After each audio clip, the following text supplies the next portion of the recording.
All right, joining me now here on the Matthew Filipowicz Show is Kendra Pierre-Louis. Kendra is a writer, a researcher, an environmental strategist, and the author of the book Greenwashed, Why We Can't Buy Our Way to a Green Planet, all of which and more you can find at morethanstuff.com. You can also follow her on Twitter at Kendra Writes. Kendra, thank you so much for being on the show. Thank you so much for having me.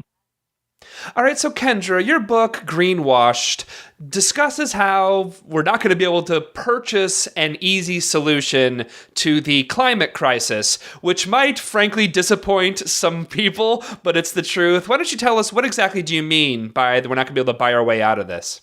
Sure. So within the past 10 to 15 years or so, there's sort of been a very large cultural shift within the green movement, moving us away from sort of policy changes and marches in Washington and that sort of thing to get really top-level down environmental solutions in place towards individual action. So getting us to buy this brand of laundry detergent instead of that brand of laundry detergent, or to buy this source of energy instead of that source of energy.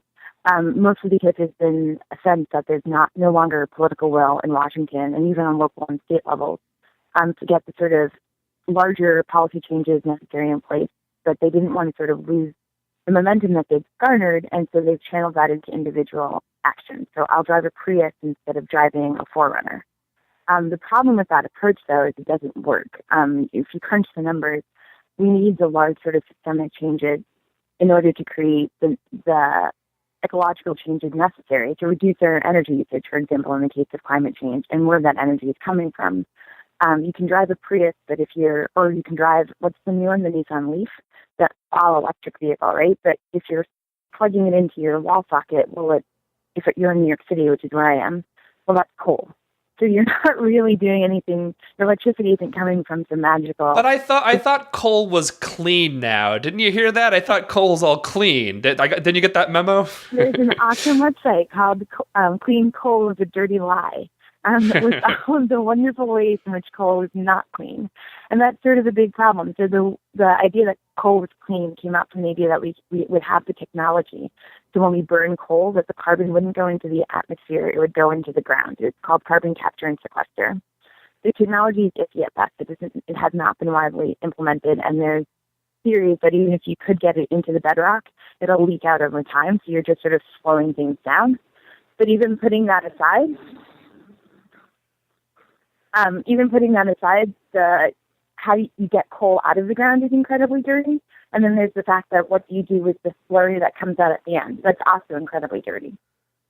Yeah, it's a horrible thing. Coal's horrible. Well, let's actually go into some deeper detail on some of this stuff, because you actually write a lot of the items that even well-meaning people do that they think they're being green. Actually, when you look at it, really isn't that green at all. Let's start with clothes, because there's actually a pretty big green clothing movement, but a lot of that isn't actually as green as it seems. Right. So I talk about in the book how I think it's like all of the fast fashion retailers, so like H&M and Zara, are starting to roll out with like their organic cotton T-shirts, which on the surface sounds great because cotton uses a tremendous amount of pesticides and fertilizers.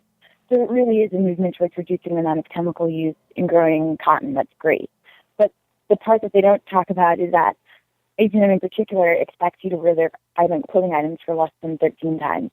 So they're highly disposable, and it still takes a tremendous amount of resources to get that to you.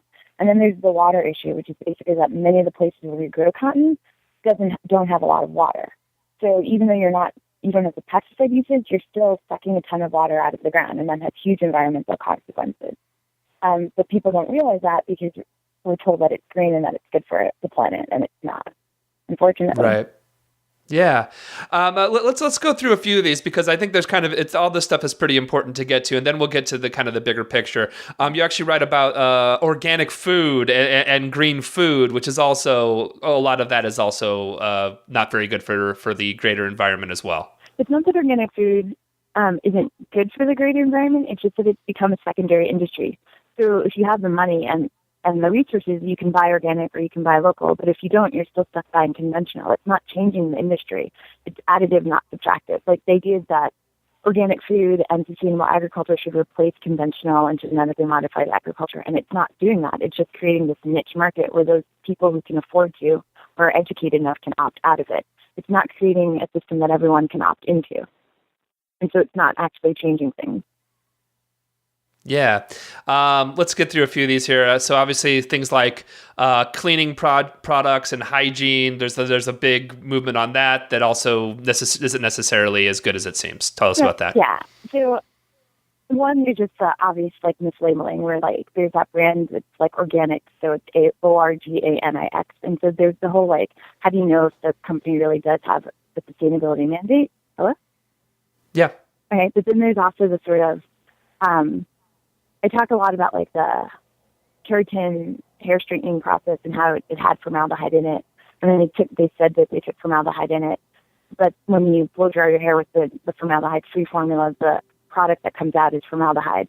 And so there's just a larger question of like, we don't really have a good mechanism of knowing what we're purchasing, even when the thing supposedly is green. Right. And then we even have another thing you discuss is the green buildings, like the actual structures that we live and work in, about green structures. Tell us about how the buildings aren't as good as they seem as well. Right. So the buildings in general are modeled on the concept. Well, there are a couple of things that happen. One is that we're really good at eroding technological advances. So if you look at houses over the past 20 years, they have actually gotten more energy efficient, especially since post-World War II. So in the sense that they're better insulated, they use less energy per square footage. But what we've done is we said, oh, that's awesome. Our electric bill is half as high. We're going to build a house that's twice as big. So we don't really factor into those things into our planning.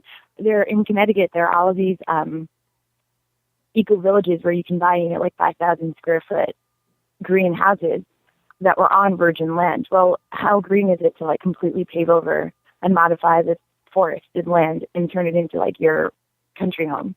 It's actually not that green. Like the ecosystem, there was an ecosystem that was intact there. And so that's the sort of bigger picture. We sort of get really hung up into this like very narrow definition of what green is.